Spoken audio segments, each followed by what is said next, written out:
กวนดีลาเรียนรู้หมู่ปีน้องลุงเอาอันอยู่ข้าวไก่เล่ไก่มาจอดไว้เรือนหลวงลูกหลานพวงจอดวานมาจ่อยแต่งสร้างเรียนตานปีน้องยังนำหมากโปก็แม่สิวก็หางน้ำไหลมาเป็นสายเป็นหมู่อันอยู่ตีจำไก่ไล่กันมาเว้าขาดปีน้องห่างหลายตั้งลูกหลานย่างไล่ตี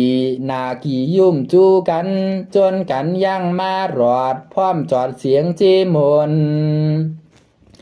ถึงยามก้นลาคำปีน้องผำไหลมาอุ่นงานป้าคู่ดูหมู่ปีน้องเตรียมเริน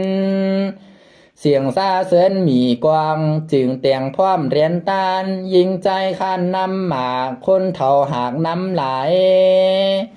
หยาดใหญ่มาเตรียมถอกเตรียมหนอกพร้อมตึงในไผอยู่ในแห่นหันโตกเตียงซ้ำขันท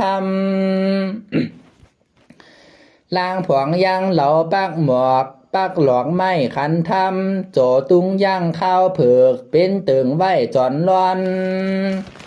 ซาจาหลอมมัดขอดหอยย่อยหย่อนกลางเรือนต้นคู่ต้านขึ้นน้ำหมากคับไว้หากเป็นสายปวกใจเจียงมนเล่ไม่ออกนั่งห้ามจันเขาผายตกเตียงคนในหันก็เกียนยินอามในเรือนหลังงามเตรียมจอดเอานำล่าออกจูปันสิริดย่างตำเวียงเขามนแห่งหลายอันใจสามตันเล่นางจันก็เอาเขามนตำไล่เยิงน้ำสมน้ำหวานปืนไหลเมียวขวางกิ้วกินไล่อย่างใจหลาปันเล่นางอ้ำลาก็เลียนตำปันปวกใจหยีขาเล่ไม่ออกนางเศร้าย่างจมจืน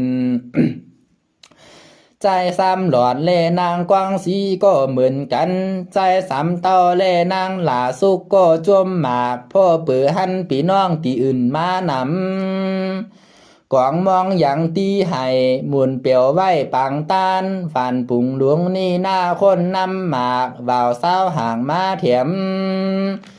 แม่ร่างแก้มแม่ไม้ต้งผู้ใบห้าสาวหน้าขาวเป้าคิ้วกวามเก้าอู่จ้อมตามันจวนกันปวงยาหยาดตักน้ำห่างมานำอาหารน้ำตกเตียงบ่าวสาวเกียนงามเราเอากันมาจ้อยเตืองของต้านปืนมีหลายเมเรินไปสาวอ่อนพองก็ยอมหุ้งเกียงหน้าขาวแรง